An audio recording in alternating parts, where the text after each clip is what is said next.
Stable yan mga te. Engineering perfection. Aerodynamic kite. Superior kite flying. Premium.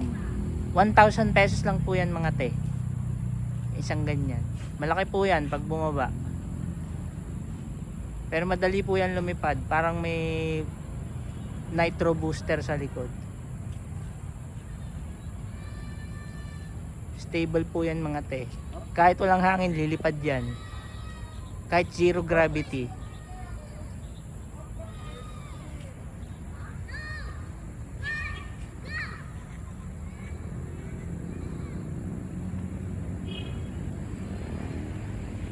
Ito po ang engineer natin. Yan. Yan po yung gumawa.